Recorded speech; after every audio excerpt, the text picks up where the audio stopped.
Hola! Deux dirigeants du Forum économique mondial, Jeremy Jurgens, directeur général, et Klaus Schwab, le fondateur, nous préviennent d'une nouvelle crise aux implications économiques et sociales encore plus importantes que COVID-19. Cette prochaine crise pourrait entraîner un arrêt complet de l'alimentation électrique, des transports, des services hospitaliers, les services bancaires et fondamentalement notre structure sociale dans son ensemble. Le COVID-19 serait considéré comme une petite perturbation par rapport à une cyberattaque majeure. Hola de Colombie. Avec la grande confusion mondiale actuelle, je souhaite faire ma part pour accélérer l'évolution de la conscience humaine. Veuillez aider en vous abonnant et en partageant ces vidéos. Merci. COVID-19 a déjà accompli la fin du monde tel que nous l'avons connu et maintenant, nous sommes avertis qu'il y a tellement plus de douleur et de souffrance à venir dans un avenir très proche. Voici le langage utilisé. Tout comme la pandémie, la cybercriminalité ne respecte ni les frontières ni les idéologies et aucune organisation ne peut la combattre seule. Le partenariat du Forum économique mondial contre la cybercriminalité est un forum de collaboration dans la lutte contre la cybercriminalité mondiale. Il est clair que les problèmes mondiaux exigent des solutions mondiales et bien sûr, dans le processus, un contrôle humain mondial complet et total. Pourquoi est-ce que 2020 est un tournant pour la cybersécurité?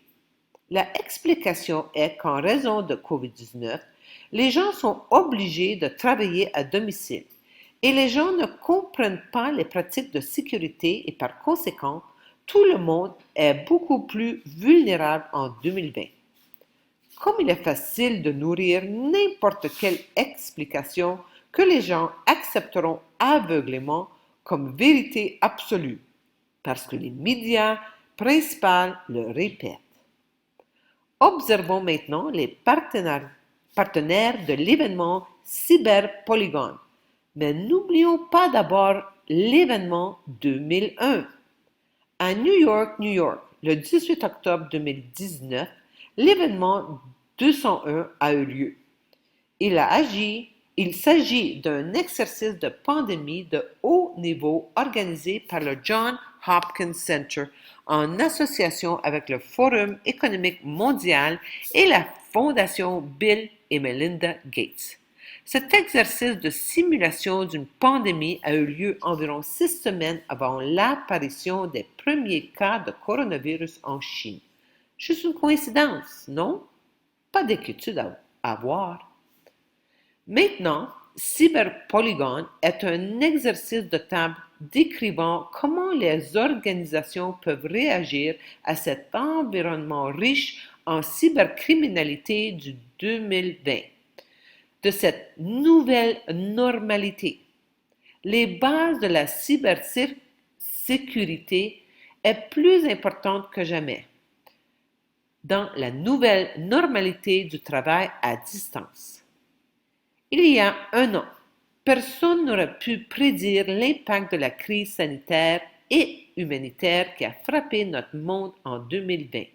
Nous n'aurions pas non plus pu prévoir comment de telles circonstances sans précédent ouvriraient la porte à une cybercriminalité innovante. Regardez les plateformes partenaires de cet événement Cyberpolygon. AIG, Amazon, Web Services, Bank of America, BlackRock, China Southern Power Grid, Credit Suisse, JP Morgan Chase, Equifax, Hewlett-Packard, Hitachi, IBM, Mastercard, Microsoft, PayPal, Swift, UBS, Zurich Insurance Group et plus. Il est clair que la cybercriminalité dont il est question ici est très concentrée dans la finance. Klaus Schwab et Jeremy Huggins nous ont prévenus que le réseau électrique allait tomber en panne. Et il est donc intéressant de noter que toutes les institutions bancaires sont toutes impliquées dans cet événement Polygon. Bien sûr, le secteur bancaire sera très affecté. Je pense qu'il est juste de dire que l'un ou les deux du réseau électrique et du financement seront supprimés dans un proche avenir. Le président Trump a déjà adopté le décret 13 800 le 11 mai 2017. Il s'agit d'un décret présidentiel renforçant la cybersécurité des réseaux fédéraux et des infrastructures critiques. Voici plus de propagande du New York Times. Les Russes, qui posent une menace électorale, ont piraté des centrales nucléaires et un réseau électrique. Il y a beaucoup plus d'articles sur ce sujet présentés par Ice Age Farmer dans sa vidéo. Le lien est ci-dessous. Nous devons diffuser cette information et surtout nous préparer mentalement et spirituellement à cela, car cela arrive, que nous voulions l'accepter ou non. Tout cela fait partie du programme The Great Reset que le Forum économique mondial préconise en ce moment. La plupart des gens ne veulent tout simplement pas faire face à la vérité. Avec cette pandémie covidienne, qui est encore très actuelle, nous avons à voir le cadeau qu'elle représente. Grâce à elle, un éveil des consciences est en train d'avoir lieu. Certains de nous se concentrent sur une révolution intérieure, alors que d'autres sortent dans des rues. À chacun sa solution. L'important est de ne pas tomber dans l'inertie et la dépression. L'ego humain n'aime pas le changement et fera tout pour éviter d'affronter le fait que si nous ne nous connectons pas à notre vrai soi et n'évoluons pas efficacement en conscience en nous préparant maintenant, nous sommes destinés à faire face à un avenir horrible. La solution est donc très simple. Je dois me connecter à mon vrai moi, mon âme. Facile à dire, pas si facile à faire.